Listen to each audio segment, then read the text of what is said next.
Hey guys, welcome back on the lecture series of micro economics. So ये एक नया unit है, unit 6, जिसमें हम forms of market and price determination के बारे में पढ़ेंगे।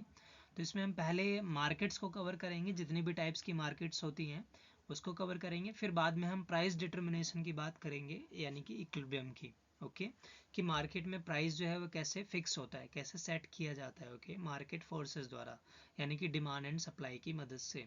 ओके, सो इस पार्ट में, ये पार्ट 1 है। ओके, इस पार्ट 1 में हम ये तीन ब्रीफली डिस्कस करेंगे। Meaning of the market, characteristics of the market and types of the market. तो ये इंट्रोडक्शन पार्ट है। Okay, so let's start. So market it is a physical and artificial place where buyer and seller interacts and exchange goods and services at a various price level। तो market जरूरी नहीं है कि कहीं आपको जाना पड़ेगा, या कोई एक जगह होती है, कोई एक जगह का नाम होगा मार्केट जो है ना। मार्केट फिजिकली भी हो सकती है, ऑफलाइन भी हो सकती है और ऑनलाइन भी हो सकती है ना। जैसे फ्लिपकार्ट हो गया, अमेजोन हो गया, स्नैपडील हो गई, ये क्या है, ये आर्टिफिशियल प्लेस है ना। ये एक एप्लीकेशन बेस्ड जो है प्लेस है। ओके, जहाँ पर हम बिना विजिट किए, बिना जाए, बिना मूव किए चीज़ों को खरीद सकते हैं। वहाँ सेलर्स भी रहते हैं, बायर्स भी रहते हैं, हम इंटरेक्ट करके चीज़ों को खरीद सकते हैं।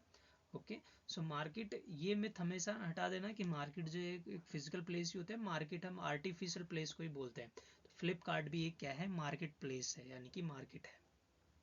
So it can be said that the market is the process by which the prices of the goods and services are established।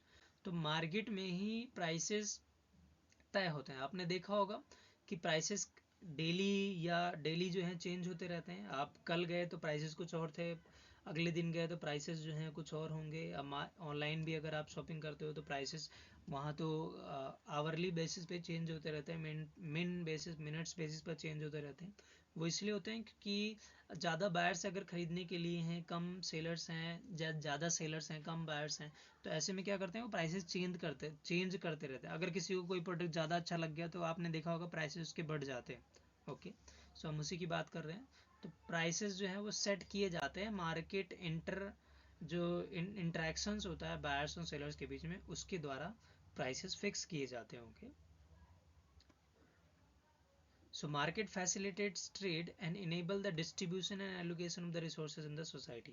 तो मार्केट में ही वो जितने भी गुड्स एंड सर्विसेज बनते हैं वो मार्केट में होते हैं। फिर वहाँ से लोग जो है खरीद कर लेके जाते हैं, घर लेके जाते हैं, फिर उसे कंज्यूम करते हैं। इसका मतलब गुड्स क्या हो रहा है, डिस्ट्रीब्यूट हो रहे हैं अलग अलग हाउस होल्ड पे, है ना। तो ये क्या होता है, ये डिस्ट्रीब्यूशन और एलोकेशन फैसिलिटेट करता है market. The concept of the market is any structure, कोई भी structure हो, that allows buyers and sellers to exchange any type of the goods and services and the information, उसको हम क्या बोलते हैं, मार्केट ही बोलते हैं। ओके, अब कैरेक्टरिस्टिक्स मार्केट की क्या खासियत होती है, क्या खास बात होती है, क्या क्या चीज़ें होती हैं। पहला है कि existence of the buyers and sellers of the community. अब मार्केट हम उसको बोलेंगे ही नहीं जहाँ बायर्स और सेलर्स ही ना हो। तो जहाँ बायर्स और सेलर्स होंगे उसी को हम मार्केट बोलते हैं। तो बायर्स और सेलर्स बहुत ज़्यादा इंपॉर्टेंट रोल प्ले करते हैं, क्योंकि बायर्स जो होता है वो खरीदता है और सेलर्स बेचता है। तो अगर बायर है, सिर्फ बायर है और सेलर नहीं है, तभी भी वो मार्केट नहीं है। सिर्फ सेलर है, बायर नहीं है, तभी भी हम उसको मार्केट नहीं कर सकते। तो ये दोनों चीज़ें जो हैं वो होनी चाहिए। The establishment of the contact between the buyers and sellers, the distance is no consideration if the buyers and sellers could contact each through the available communication system like telephone, agents, tailor, letter correspondence and internet। Okay, so जो contact होता है between buyers and sellers का, वो होना चाहिए। Okay, चाहे वो आप जाकर उनसे कांटेक्ट कर रहे हो, मिल रहे हो, बातें कर रहे हो, पूछ रहे हो, बार्गेनिंग कर रहे हो कि ये सामान कितने का है, कम करोगे, ज़्यादा करोगे, है ना, ये सारी चीज़ें। या फिर आप उसे टेलीफोन से भी कर सकते हो, इंटरनेट की मदद से भी कर सकते हो। जैसे आप ऑनलाइन शॉपिंग करते हो तो हम क्या करते हैं, वहाँ पर भी क्या करते हैं, कांटेक्ट बनाते हैं। Okay, so third point is the buyer and seller deal with the same commodity on the variety. Since the market is in economics is identified on the basis of the commodity, similarity of the product is very essential। तो buyers and seller deal with the same commodity। ठीक है, अब कोई चीज़ अगर खरीदी जा रही है, लेट सपोज करते हैं ए और बी जो हैं, ए बेचने वाला है, बी खरीदने वाला है, तो यहाँ से यहाँ सामान मूव करेगा।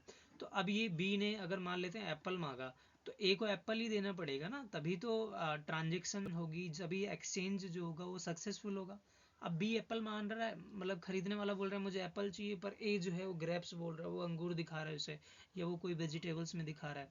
तो इससे क्या होगा कि ऐसे एक्सचेंज जो है वो सक्सेसफुल नहीं हो पाता है ना। तो सक्सेसफुल होना ही मार्केट होता है। अगर कोई एक्सचेंज ही नहीं हो पा रहा है तो किस बात की मार्केट। अगर कोई चीज़ खरीद ही नहीं पा रहा है कोई बंदा, है ना, तो क्या होता है कि जो बायर्स और सेलर्स जो डील कर रहे हैं वो सेम कमोडिटी होनी चाहिए, ठीक है। और डिफरेंट डिफरेंट बायर्स और डिफरेंट डिफरेंट सेलर्स जो हैं वो वैरायटी ऑफ गुड्स की डिमांड करते हैं, है ना। There should be a price for commodity bought and sold in the market. तो एक प्राइस होना चाहिए उनका, है ना। जैसे बार्टर सिस्टम में क्या होता था, यही दिक्कत होती थी कि वहाँ कोई एक एग्जैक्ट प्राइस नहीं होता था। आप कोई भी सामान दे सकते हो, आपके पास जूते ज़्यादा हैं, शूज़ ज़्यादा हैं, तो आप उसको एक्सचेंज कर सकते हो। वीट की जगह पे आपको राइस चाहिए तो आप अपने क्लोथ दे सकते हो, है ना। तो कोई एक फिक्स चीज़ें नहीं होती थी।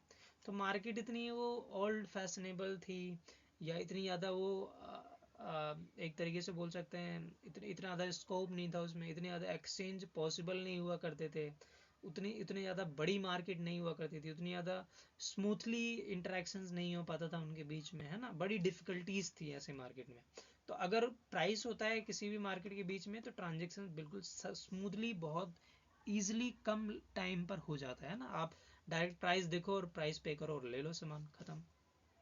ओके, सो अगला है टाइप्स ऑफ द मार्केट। तो आगे वाले पार्ट्स में हम इसे डिस्कस करेंगे, टाइप्स ऑफ द मार्केट। तो हमेशा याद रखना टाइप, यहाँ हम पहला जो टाइप्स है वो है परफेक्ट कंपटीशन मार्केट, यानी कि जो स्ट्रक्चर्स हैं, और दूसरा है इम्परफेक्ट कंपटीशन मार्केट।